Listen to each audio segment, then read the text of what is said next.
Daniil Medvedev has ended the Big Four's dominance at the top of tennis after 18 years, becoming the new world number one.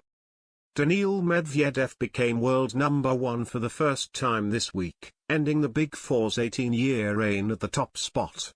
Novak Djokovic, Roger Federer, Rafael Nadal and Andy Murray have all shared the number one ranking since February 1, 2004. But Medvedev has been told he still doesn't compare to the Big Four and needs to do more to be seen as the best player. Daniil Medvedev became world number one for the first time this week, ending the Big Four's 18-year reign at the top spot. Novak Djokovic, Roger Federer, Rafael Nadal and Andy Murray have all shared the number one ranking since February 1, 2004. But Medvedev has been told he still doesn't compare to the Big Four and needs to do more to be seen as the best player.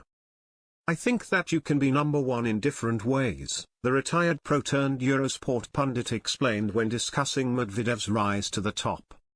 I feel like Daniil Medvedev deserves to be there, but to really go out and be looked upon as the best player in the world every day, he most probably needs to win a couple more Grand Slams while he is number one in the world. Wilander, a former world number one himself, explained the difference between being the best player according to the rankings and the current best player in the game, saying Medvedev was yet to achieve the latter. He continued, "But that's how the ranking works. That's how the computer works, and if you play a lot of tournaments and you're consistent, you deserve to be there. But it must never be confused with being the best player in the world today and being the best player consistently over the last 12 months. There's a huge difference between the two." The 26-year-old secured his world number one ranking last week while he was competing in Acapulco when Djokovic, playing a different ATP 500 event in Dubai, suffered a shock defeat to qualifier Yuri Vesely.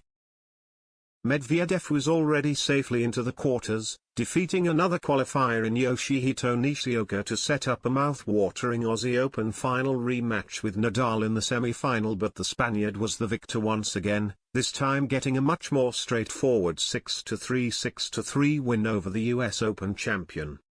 Wilander said Medvedev's difficulty with the conditions in Acapulco, as well as his worse form on the clay and grass courts, needed to improve for him to truly be the best player.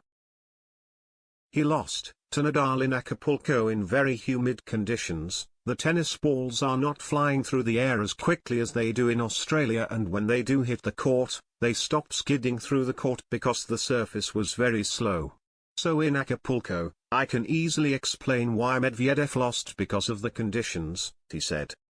And that's his problem, that's why he cannot be considered the best player in the world every day, day in and day out, no matter what the surfaces or the conditions are.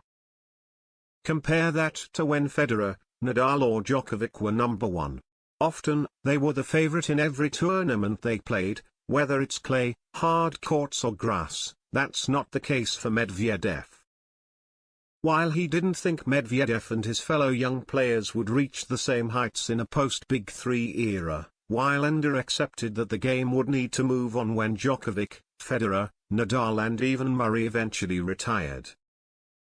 Obviously, we have realized that the greatest era in men's tennis of all time with Federer, Nadal, Djokovic and, of course, Murray in there as well is coming to an end in one way, he said.